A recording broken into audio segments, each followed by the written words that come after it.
Hey, ladies and gentlemen, welcome out to the Preferred Sports Desk here at the South Point Hotel and Casino. Amy Wilson, I'm DruStew alongside you right here. Hey, the finale has officially begun. It has, and what a way to kick it off. This was so much fun. I've been able to watch these guys rope a ton, and obviously they're amazing. And so to see them be high call, get the win, throw their hat, this is great. This is fun. This is fun. So everybody's like, are you guys old enough to rope in the finale? Well, yes, they are. In the 15.5, it's open to these guys that are what? A freshman and a freshman, basically. Right? Pretty much, right, Denton? Yes, sir. Freshman in college. Yeah. Denton Parish, Colby Corkill. This is fun, Amy. When they walked up here, they had to kind of bypass the saddles and run in to watch his dad rope at the NFR. How cool is that? Yeah, they had the NFR rolling on a TV in there, and because you guys couldn't get it on the app, right? So you run in there and just in time to watch him rope. So that's usually where you are, but you had to take a break from the NFR to go ahead and win $57,000 tonight. Yeah. What's that like? I don't know. It means a lot. I mean, when you can win a lot at one time, it's pretty helpful because money adds up fast, enter a lot, and then especially around this time, you have so much in fees.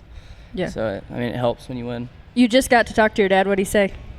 He told me good job and stuff. I mean, basically typical when you win. Yeah, same thing. He's excited, but yeah, it's good.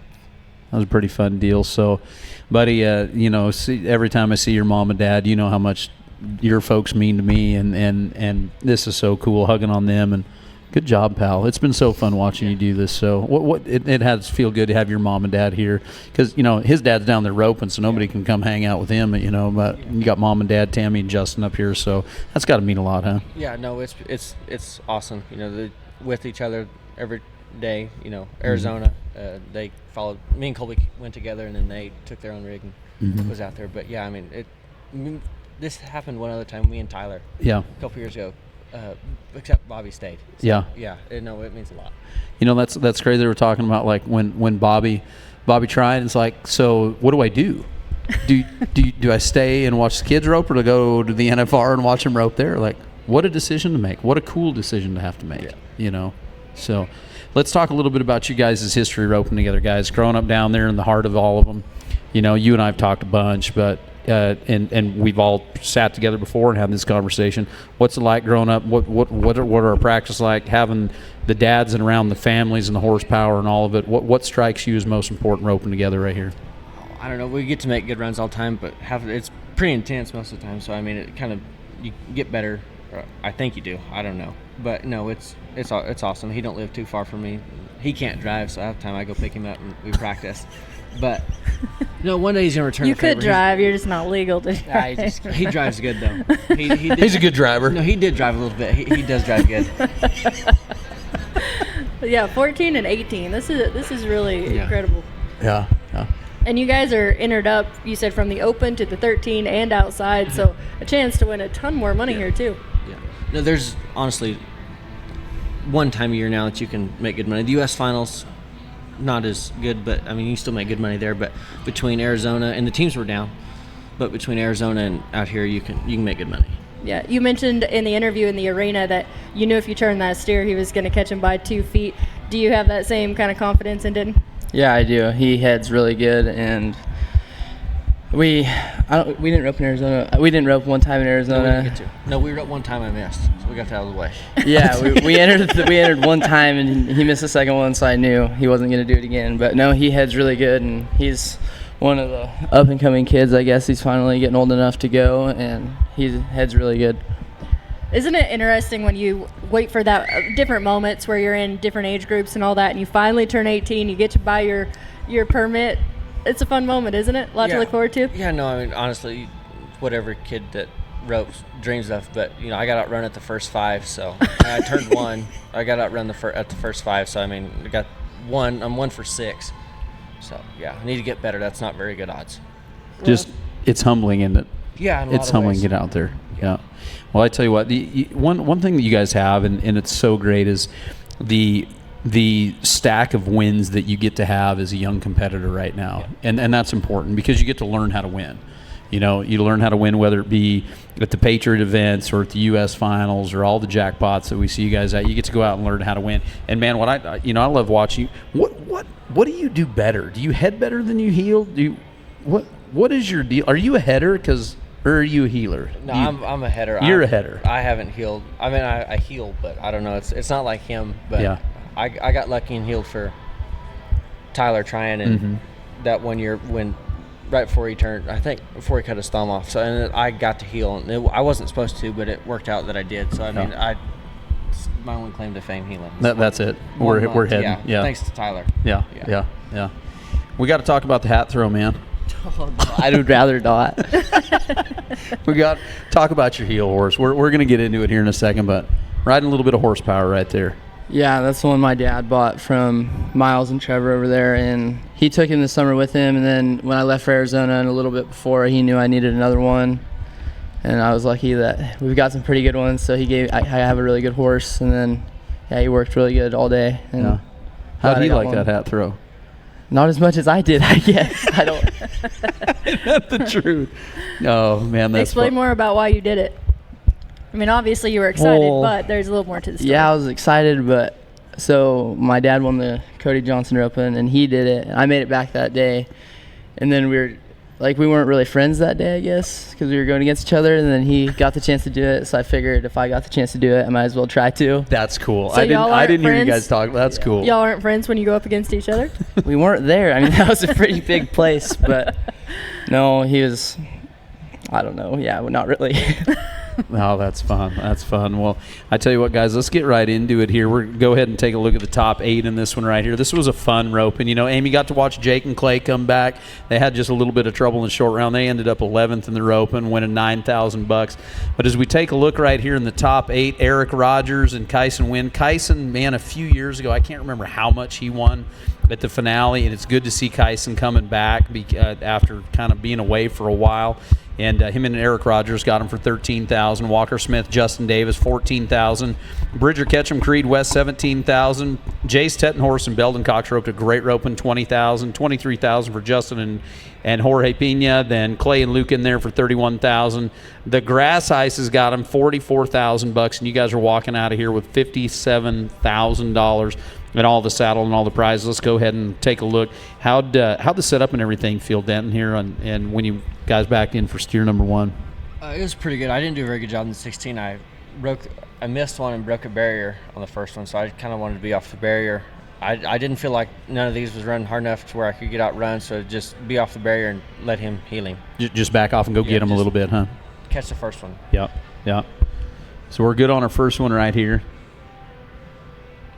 Talk to me about this big brown horse. I think she's 8 or 9, but Miss Jan from Alabama owns her, and I've rode her the last 2 years, and she can really run. She scores pretty good. She faces good. She's a little smaller, so like inside she tries to pull, but as long as I keep her front end up, she's pretty good. Steer steps into you a little bit right here. That was a good run though on your first one. Yeah. All right, here we go. Here's our second one. Got a little pull right there, huh? Yeah, I got a little pull. I kind of stumbled a little bit, and I was a little more in the barrier, but thankfully I got out, and by then I think we set up to clock good, so I just be aggressive and slow down right here and let him heal him. Do you see what you're off the barrier back there? Yeah, 0.01. Yeah. Yeah, you're in it right there. Yeah, I was in it. I don't know, but I didn't want to do that on the third one. We got ahead on one, so I mean that always seems to be better when you get ahead. Sure. How about the setup over in arena number 2 in the Prefert Pavilion? It was a lot different. Steers were pretty fresh. I think we were up to Arizona one time, but they didn't really start, and that arena's kind of dark, so I feel like they kind of get lost where they're going, so you kind of want to just let them out there and go catch. I mean, these arenas you seem to clock better than you do anywhere else. So, I mean, the clock's on your side more than it is against you. Why do you think that is? I think it's just smaller. I'm not saying you clock better in smaller arenas because, I mean, it kind of depends on the barrier. But, I mean, long barrier, you clock good when you go all the way to the back end. But this arena just seems to clock good for a lot of people. Man, I tell you what, Colby, just consistent healing, man. Right here, you guys are high back. Any kind of game plan right here for you guys? Just go do the deal. Yeah, I mean, you still got to catch 2 feet, and so, I mean, I was just trying to catch 2 feet as fast as I could. Here comes. No. Here it is. He's low altitude compared to Jade's as a Cody Johnson. Hey, but this steer right here, I mean, is not super easy to heel. Very spraddle-legged right there. Kind of gives you that big jump out of there. That horse really lets you get up and around him and just put it down right there, doesn't Yeah, he's really free, and I had him in Arizona this last week, and it's pretty aggressive over there. So, I mean, he takes it really good, and I rode him in the 16 too, and he worked good in that, and he basically gives me the same shot every time. It makes it pretty easy. I tell you what, your dad, we watched a bunch of the runs from yesterday at the NFR here this morning, watching the replay. And, you know, last night they were down the pin a little bit further than they probably wanted to be. But one thing, and just watching you and your entry into the corner right there, that position going in is what gives you the shot every time. Like watching your dad last night kind of hold out and just have perfect position. And then watching you heel all 4 of those steers and virtually the same exact spot. You know, man, how much do you guys work on that entry into the corner and that position and not leaking and keeping those horses up and around them? I mean, we've practiced the same since I started roping. He's installed into me. I mean, if you have good position and everything down the arena and then good position through the corner, it makes it easy to catch. Like, they're not always easy, but when everything's out in front of you and you can see it, it makes it easier. And, I mean, I've watched him a lot, and he's one of the best. So he absolutely is one of the best at it. Absolutely. So I try as much as I can to do what he does, and I don't do everything like him, but what I can piece together, I try to, and that's one thing is position down the arena and throughout the corner, I guess. Yeah. Joe B was complimenting that on their run tonight too, is how he can make a not so good steer just look so much easier than it really is. You mentioned you don't do everything like him. What's something that you don't feel like you do just like your dad? I think he's got a really good swing, and I'm still little, though. I think if I grow a little bit more, it'll be better and I get stronger. But I think everything he does looks like it's supposed to look. So, I mean, if I can get as close to that as I can, I think everything will be okay. But yeah, and how cool has it been over the years? I mean, not only to watch your dad, to learn from him, but the horses that you've been able to get on. I mean, we talked about the horse you were on today, how much that one helped you. But just over the years, you've been able to sit on some pretty amazing horses, haven't you? Yeah, he's had a lot of good horses throughout his career, and it's been really good. I didn't get to rope steers on all of them, but just getting to be around all of them when I was younger and stuff. I mean, it's cool. Not a lot of people get to do stuff like that. So, yeah. I mean, try to not take it for granted or anything. So, yeah, it's really cool. Something else he's not taking for granted anymore. Dr. Pepper? Oh, yeah, Dr. Pepper. South Point used to have Dr. Pepper. Lighten the mood a little bit and throw that in They there. could do a little side hustle out here, bring some Dr. Pepper for everybody in the South Point, man. Yeah, you cover your fees with Dr. Pepper sales.